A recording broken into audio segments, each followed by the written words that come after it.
বাংলাদেশের চলচ্চিত্রে নায়ক মান্নার নাম এখনও ভক্তদের হৃদয়ে গেঁথে আছে। তার মৃত্যুর 17 বছর পরেও কমেনি জনপ্রিয়তা কিংবা আবেদন। এবার প্রয়াত এই নায়ককে নিয়ে আবেগঘন এক স্মৃতি শেয়ার করলেন অভিনেতা জাহিদ হাসান।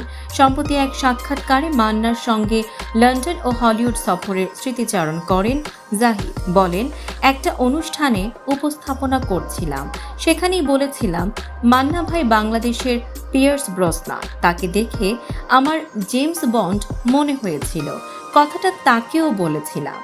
জাহিদ হাসান আরও বলেন, আমার দেশের শিল্পীদের বড় করে দেখতেই ভালো লাগে, আমি কেন কাউকে ছোট করব। এই সাক্ষাৎকারে উঠে আসে এক অবিশ্বাস্য গল্প। লন্ডন সফরের সময় ভাত খাওয়ার জন্য মান্না তাকে নিয়ে পাড়ি জমিয়েছিলেন 400 কিলোমিটার রাস্তা। জাহিদ বলেন, রাতে মান্না ভাই বললেন, ভাইজান এসো, গিয়ে দেখি তিনি ভাত খেতে চান। 3-4 দিন ধরে বার্গার স্যান্ডউইচ খাচ্ছি, কিন্তু তার ভাত না খেয়ে যেন কিছুতেই চলছে না। এরপর আমরা গাড়ি নিয়ে যাত্রা শুরু করলাম, গন্তব্য 400 কিলোমিটার দূরে। তিনি আরো বলেন, আমি বললাম 5 দিন ভাত না খেলে কি হয়।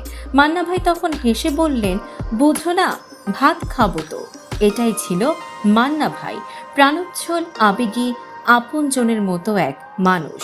প্রসঙ্গত 2008 সালের 17 ফেব্রুয়ারি হৃদরোগে আক্রান্ত হয়ে মারা যান এই কিংবদন্তি অভিনেতা। ভুলে যাওয়া নয়, মান্না এখনও বেঁচে আছেন স্মৃতিতে।